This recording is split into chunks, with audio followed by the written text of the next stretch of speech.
High school students may see their future as an unmarked road, unsure of where it will lead them. Finding the right pathway is a journey all of us must take. For young people, choosing the right career pathway can be daunting. There are more questions than answers as they begin to make career choices. Hatboro-Horsham High School students found a way to explore career paths that reflect their interests. Students took to the road and went out to seek guidance from various business owners or employees simply by meeting with them. This video captures their first steps to a clearer career pathway.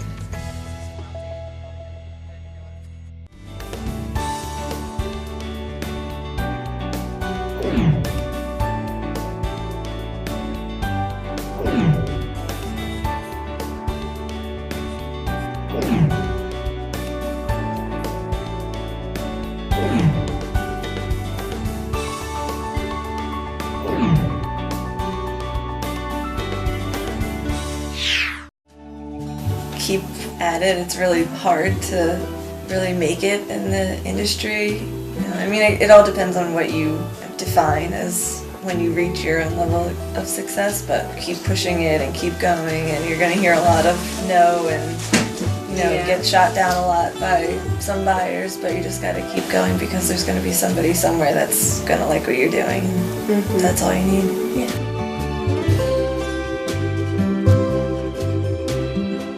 I've known for like a while that I wanted to go into business and fashion, so when I heard about her, thought she sounded like really interesting, and she was close to what I wanted to like go into in the future. Learned how to sew when I was like 10. My mom taught me, and then I would race home from school and middle school and go down the basement and just sew up like anything any fabric I could find. I would just like make something with it. Never really thinking that it was going to be a career. And so then I just stuck with it in high school, and then, that's really when I figured out what I was interested in. It was just, what I loved to do, and that was sewing and making, having like a finished product at the end that I could wear was sort of like putting a puzzle together. It was, sewing a garment, and then be like, okay, you have something tangible at the end of it that, you've created and you're proud of. What did you do like in high school to prepare to? In high school, I took the sewing courses that Mrs. Roth offered. I took it every year, just the same one. There were like 2 levels of it, so I just kept taking it every year because I really loved sewing. Didn't necessarily know that I wanted to go into fashion design. I just liked to sew. And she was one of the people who suggested, looking into fashion design schools. I thought I was going to go for merchandising, like how you're thinking. I did like FBLA. I was the president in the high school, and I was like, oh, I'll go into business. But I visited a few schools, and then I decided that design was what I really wanted to do. It's like okay not to know like 100% what you're gonna like right on what you're gonna be doing, but like I still know that like I want to go to college and like go towards that, but like not everything's gonna end up exactly how I like think it is. But.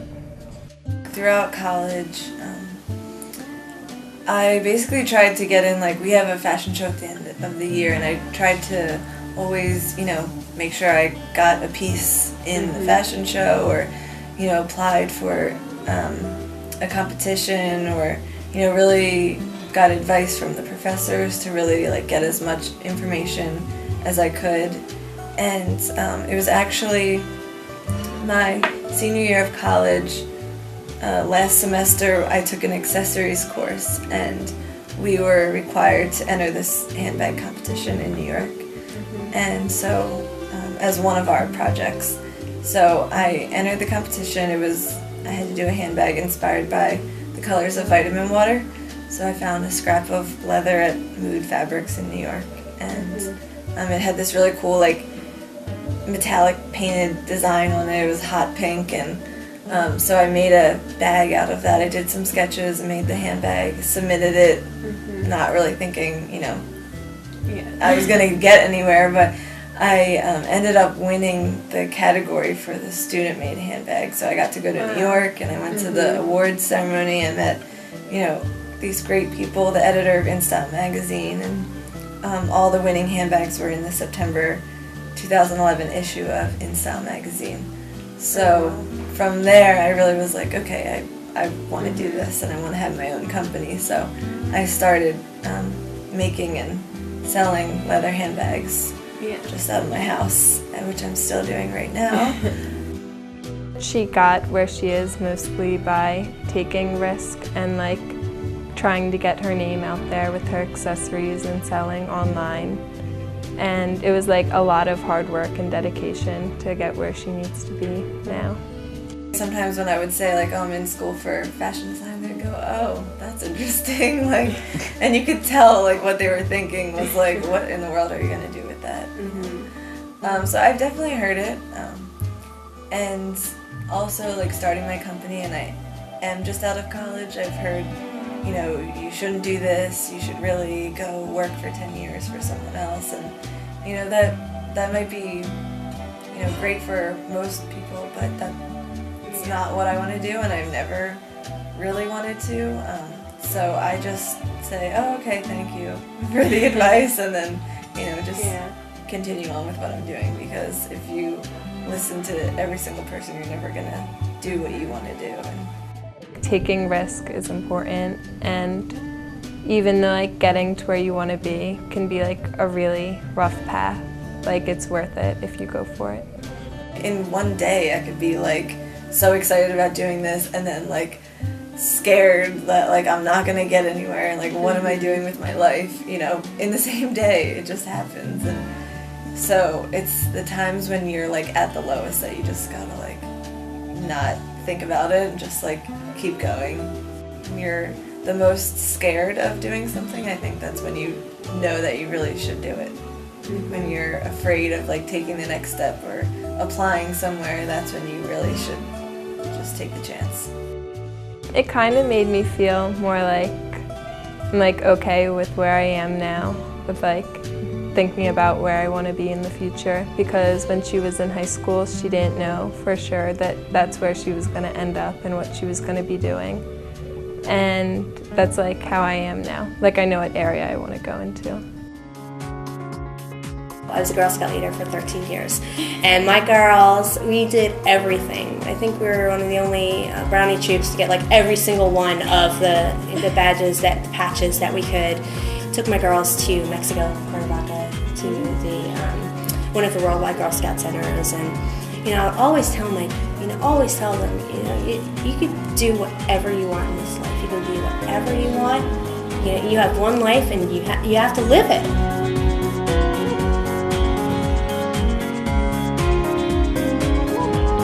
I love art, I love to do the different things, and I also like business, and I thought it would be a perfect choice for me. When my son, who is my youngest, who just turned 22, when he was a senior in high school, I didn't know what I was going to be doing, and I knew the only reason that I had really stayed with my husband in that business was because of the flexibility it gave us to raise the kids. I was always able to be there for the kids. We were able to go on any trip that they wanted. Our schedule was just totally built around whatever we needed to do for the kids, which it was great. It was wonderful to be able to do that, but I didn't need to do that anymore. So I didn't know what I was going to do. I went back to Montgomery County Community College. I was terrified as an adult, and my son was a senior, so that was 4 years ago. I put myself out there, and I did well. I did great, and I continued to take classes. They were able to accept, even though it was so long ago, they were able to accept a lot of my credits. So I graduated Phi Theta Kappa, so that's their honor society. I have a 3.9 GPA from the community college, and 2 years ago I enrolled at St. Joe's University. And I now have one class left to take after one, I'm enrolled in a spring class, and then one class left to take, and then I get my degree. So, did I have my degree? I did not. What I did was I had life experience, and I almost felt like I was scamming people a little bit, because I was the manager of a graphic design firm, and it was my job to interview people, and my boss is telling me that unless they have a college degree, we're not going to hire them. And I didn't have a college degree. I had just worked at it. So it was really important for me to get that, and it holds you back. As much as a college degree does not guarantee you any, secure lifestyle like it might have in the past, you need to invest yourself into your education. It actually helped me with my decision to take internship here at the high school, because if she did it and it changed her life, I kind of want to have, not the same experience, but I want to see if that'll do the same thing for me, because she did it and she came out wonderful in the end. What are your values? What's important to you in your life? And what companies out there represent those values? So once you find a company, you go and you approach them, whether they have a job available or not. You approach them. Because what you want to do is match your goals and your values with companies that are already living that same goal, those same goals and values. And I did that, and I wound up getting a freelance graphic design position with a company called Vision Video, which produces Christian History magazine. And the really interesting thing about that is that nearly 17 years ago, when I was the manager of the graphic design firm, Christian History was one of our magazines.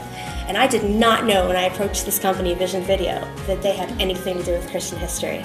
And it was so funny because they when I mentioned to them that I'd worked on that, they have all the issues, and they pull them out, and there's my name in the very front. And it was just so purposeful. Kind of things go full circle, and that you're where you're supposed to be.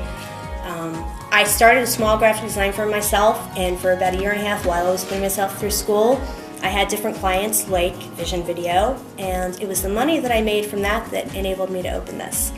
And I didn't know that I was going to open this until I knew it. And I didn't know what I was working for, I just knew I was working for something. And once it came to me, it was absolutely clear. I don't doubt for a second this is exactly what I'm supposed to be doing. Not only that, but the manager of Vision Video introduced me to one of my current artists, who is now part of the Uncorked Artist family. So it's very much a journey, like you had mentioned.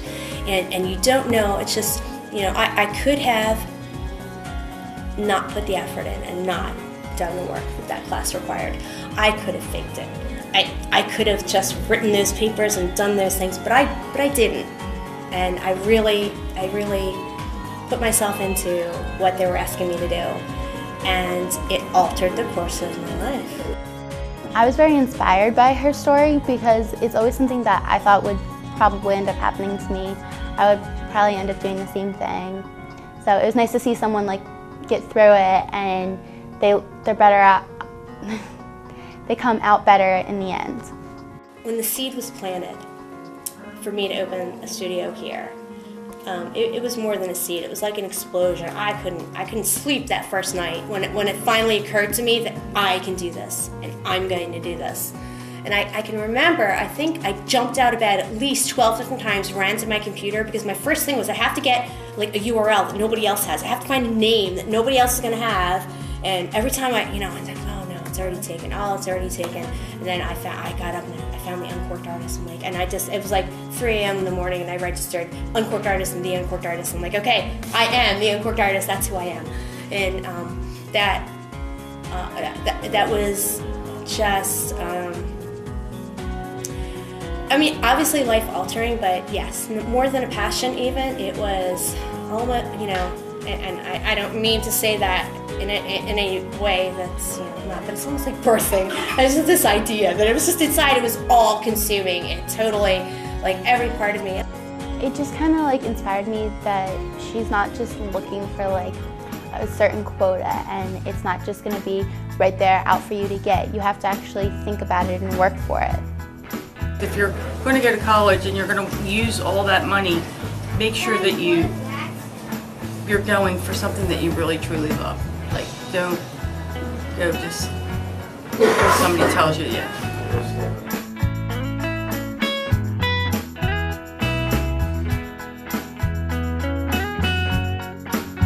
I thought that I would always want to like open a business when I'm older, or maybe like open a restaurant. So I thought something local would be good, and the cafe would be perfect. I lived on a horse farm when I was in college. And I did a lot of training and breaking of horses and teaching of horses, and then my dad bought this. And I started working for him and realized I was going to make a lot more money here than I was vet teching. So I just stayed. And then when my dad sold it, they were here 6 years. When my dad sold it, I stayed because I love the people. I love everybody in here. A lot of them are like family to me now. So I just stayed, and they've been gone. I guess the old people were here about 4 years, and they were leaving. So the owner of the park came to Judy and I and said, "Listen, they're leaving. Do you guys want to take over?" So we thought about it for a little bit, and then we're like, "Well, we feel like we can do a better job than the last people do." We did everything anyway, so we might as well just do it ourselves anyway. I worked at Prudential for 10 years, and then I had my daughter, and I retired from there. And then I started waitressing up at a restaurant in Percy for about 12 years, and then I worked at Sam's Club when my daughter went to kindergarten. And I worked there Monday, Wednesdays, and Fridays, and I worked there for 12 years. They kind of just like ended up there. Like they didn't have to like, well, they didn't really know what they were gonna do at the time, and they just like wound up like making their own business. It just like happened. Like you don't have to have like a set goal. On like I'm pretty sure one was a veterinarian, and then like it just somehow didn't work out for that, and then she just went into being a restaurant business. I really had no ambition to go to college. Mine was, wanted to be in the business world. I wanted to go right to, I worked at Prudential from the 3 days after I graduated from high school. Didn't even go to senior week or anything. I just went right to Prudential. I worked at the business campus, the big business campus on Welsh Road there. And worked 7 to 3:10. Got my own apartment. And when I was 18, lived by myself. Like it's never gonna be perfect. There's always gonna be bumps and rocks, and you're always gonna have to get over them, and it's never gonna be perfect. So if you just keep going, you'll eventually get to the point where you want to be. Who would your role models be, you would say? My dad is my role model. He was a very responsible family man, and he worked every day. He taught me responsibility for paying bills, and you know, I never got my insurance paid for me. I never got a car bought for me. I did everything myself. So I started working at 16 and worked for everything that I had. He's my role model. That was a wonderful gift he gave you. Yes. Yeah, I got that too for although I was given my first car, so. From there I was on my own. But no, and I had a job at 14. He came home from work one day and said, "I got your job." I was 14 and a half. Where? At a bakery. Starting Sunday mornings at 6:30. Ooh. 14, yep. You don't really need to know what you want to do as soon as you like get out of college. Like you can do whatever you want. You just follow your dreams, and maybe it'll happen. Success isn't determined by a definition. It's what you think. It's always, you know, I think it's better going with your gut, believe it or not. A lot of people tell you that. Like, don't really, like, I mean, you could take people's advice, but I think it's like what's, you know, it's like your gut. Like, really, it's true. It's true.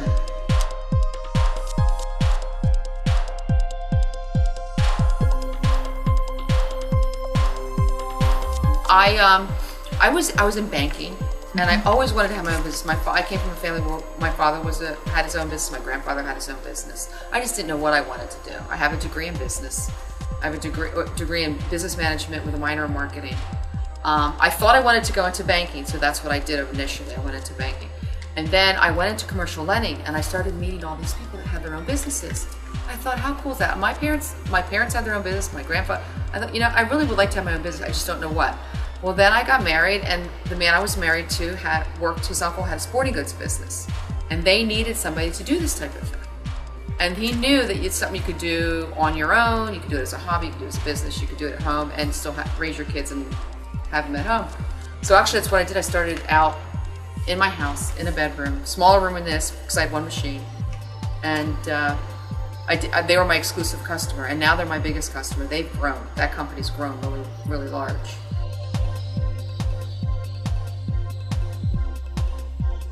When I was in college, you know what the big wave was? Everybody was going to Texas. The oil industry was booming then, for some reason. Everybody was going to Texas. A lot of my friends were in business, but they were accounting majors.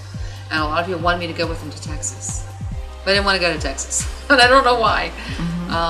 I actually, when I got out of college, had a really hard time finding a job. I didn't go right into banking. I actually worked retail for a long time. I worked in a shoe store and sold shoes until the banking opportunity came along, and I just kept applying for jobs and applying for jobs, you know, just not giving up. I worked in this small business lending. It wasn't these big guys, it was the small business people that I worked with. And I actually had to approve them for their loans. So, you know, like, if I can do it, you can do it. So, yeah, a lot of encouragement. A lot of encouragement from people.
I knew what I was doing and where I wanted to get, and try not to listen to that kind of noise.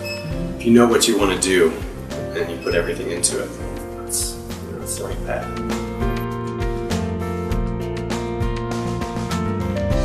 I love going to the gym. I love working out. I am a dancer, so I work out every day. And I interviewed Doug because I always see him there. The Horsham Fitness is attached to my studio, so I kind of knew him from the past. And he was telling me like his path to get to where he is now. He used to be a gymnast, so we both kind of competed and understood like the workout and like performing life. And he said that just take risks and do whatever you can to get where you want to be in life. I graduated college with a marketing degree and just wanted a part-time job in the summer between some traveling that I was doing, and thought it'd be fun to work in a gym. So I was able to get a part-time job as a trainer in a gym because I had a gymnastics background, and like yourself, was always working out and staying in shape, and that was important. So I started working at the Newtown Athletic Club part-time as a trainer one summer. I left for a few months, and then I came back and figured I'd work part-time again until I found my real job. And actually, 20 years later, I've never left. So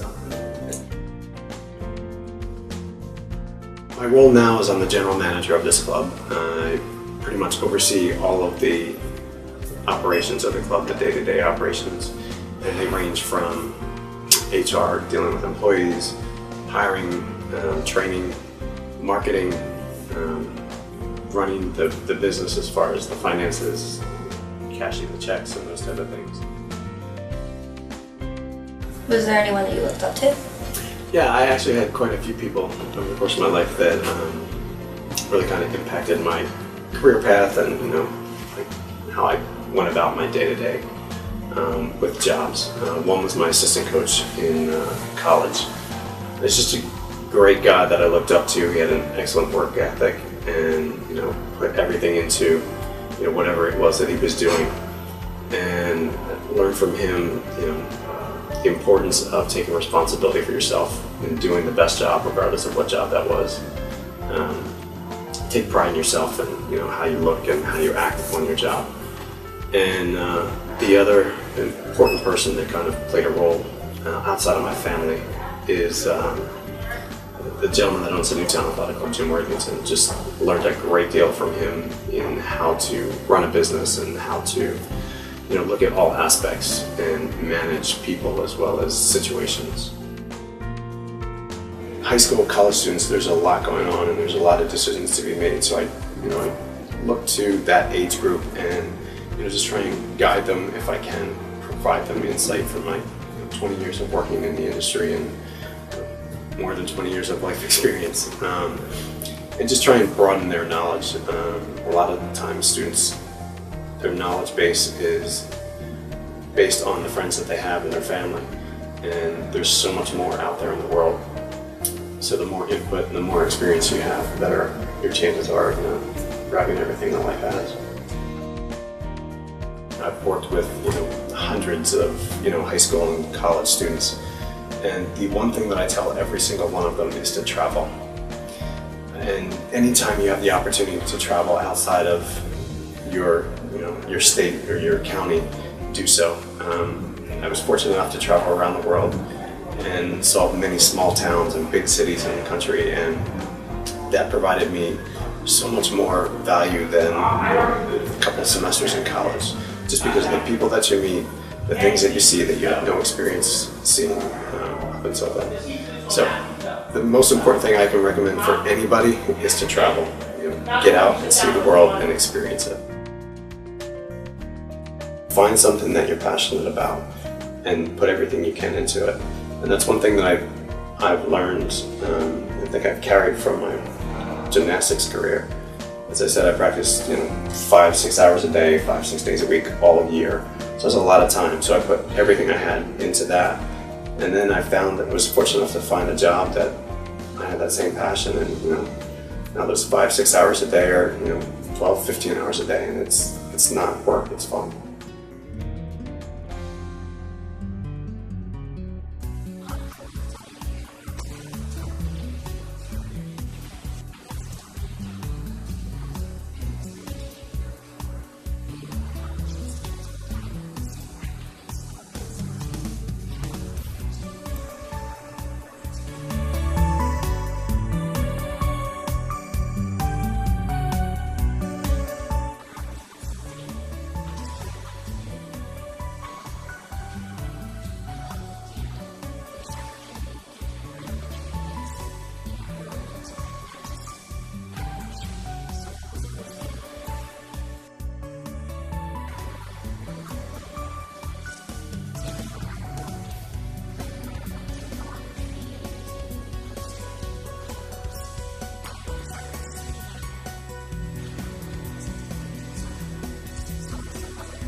there are a lot of words and names that I'm sure the folks at PennDOT would use to describe me over the last 2 years.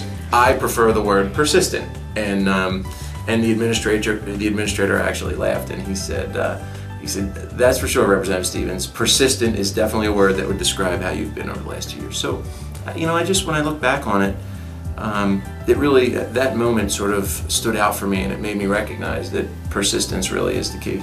Don't ever give up on a dream or an initiative that you're chasing.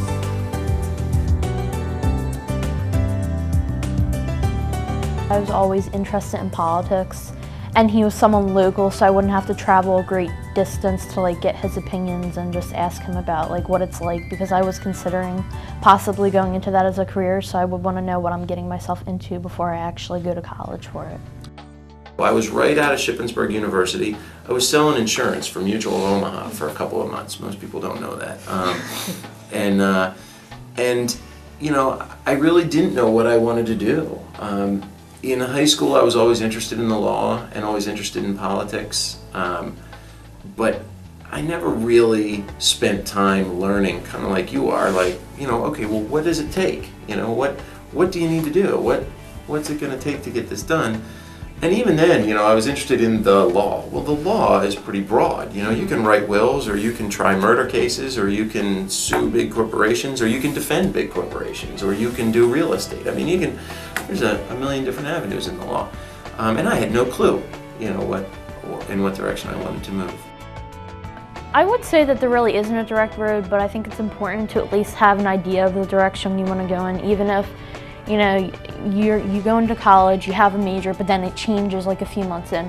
At least you still kind of have that idea, and you're not just going in with no clue, because really, what's the point in going into college and wasting your money if you're 2 years in and you still don't even have an idea. Even if it's not the career you want to do, I think it's really important to just, if it's something you're interested in, if you like photography, well, then do something along the lines of photography. It doesn't have to be exactly photography. So.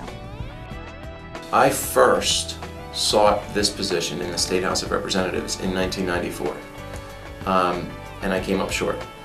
And I then sort of pursued a number of other things, got my law degree, spent some time in the Montgomery County District Attorney's Office, and stayed involved in politics and in my community, got involved with the Planning Commission, and worked a lot on issues surrounding the Naval Air Station, things like that. And then the opportunity presented itself to run again in 2008, and I lost again. And I really did some soul searching after 2008, and I had to really decide, was this the direction I wanted to go? Because, running for office is very demanding. It's demanding on your time, it's demanding on your family, it's demanding on your finances. It can be grueling at times. And I really had to make a decision, and it was tough, and I didn't make it, I really didn't make it right away. I took some time to really consider, weighing the effort that would be required and what if I failed again. There's no guarantee that you're going to be successful the first time. So it is a scary thing, but at the same time it's kind of expected, so I kind of trying to prepare myself for failure instead of being afraid of it. 2010 came and I was successful, and even in my job I've found that persistence is the key. I jokingly said to the administrator at PennDOT, the Pennsylvania Department of Transportation, I had a closed bridge up on Limekiln Pike, and right when I got elected they shut that bridge down to just one-way traffic, and my constituents, understandably so, went berserk. It was really interfering with their travel, and school bus routes had to be rearranged and everything. It was a big deal. And I gotta tell you, me and my staff, we were on the phone with PennDOT or sending an email. Just about every week, working to get a status update, working to find out what can we do to help advance the project. He was really adamant about trying and not giving up, even if it's hard. And politics is hard, so if I want to go into that, I need to know, well, you need to be tough. You can't give up the first time, because some politicians, it takes them years just to, if you want to go to the Senate or the House of Representatives. So. How do you imagine your life would be now if you decided to give up back then and not try to run anymore? Unfulfilled. I think I'd be working, you know, the grind at a big law firm somewhere, probably working a lot of hours, I work a lot of hours every day now, but working a lot of hours every day, but not something that I would find fulfilling. You know, I spend my whole day trying to make my community and people's lives in my community better. I mean, it's just such a great, initiative. I mean, if you think about it, I mean, that's what I'm here to do. I'm here to make people's lives better, and to make our communities better. So I think it would be largely unfulfilled. You know, if I went another route and I sort of gave up on this, you know, public service avenue, you know, I just don't think that I would have nearly the reward that I feel I have every day in trying to help people and making a difference in our community and in our lives. I mean, just like about how much he loved his job and how he loved helping his community and that he wouldn't trade it for anything, and it just kind of was inspiring because I want the kind of job that I'm going to be happy in it, and it's not just going to be to get money. Like, I don't want it to be like, oh, I gotta go to work. Like, I want to be happy about what I do. That's the age-old lesson. I mean, I learned that, you know, 3 years old or 2 years old whenever they first stuck me on a horse. I mean, when at my mother's farm, when you fall off the horse, unless you're seriously injured, which very rarely happens, but you are getting back on that horse. I mean, right then, there's not, you know, well, we'll come back next week or next month. You know what? You fell off, you gotta get back on. You know, you gotta put your feet in the stirrups, get back on, get in the saddle, and learn from your experience and move on. His stories definitely affected me, and I did a lot of like self-reflecting after the interview because, I mean, you know, I haven't had the easiest childhood, so it just makes me want to do better for myself as I get older and just not let me failing at one thing just define and like dictate what I'm going to do for the rest of my life.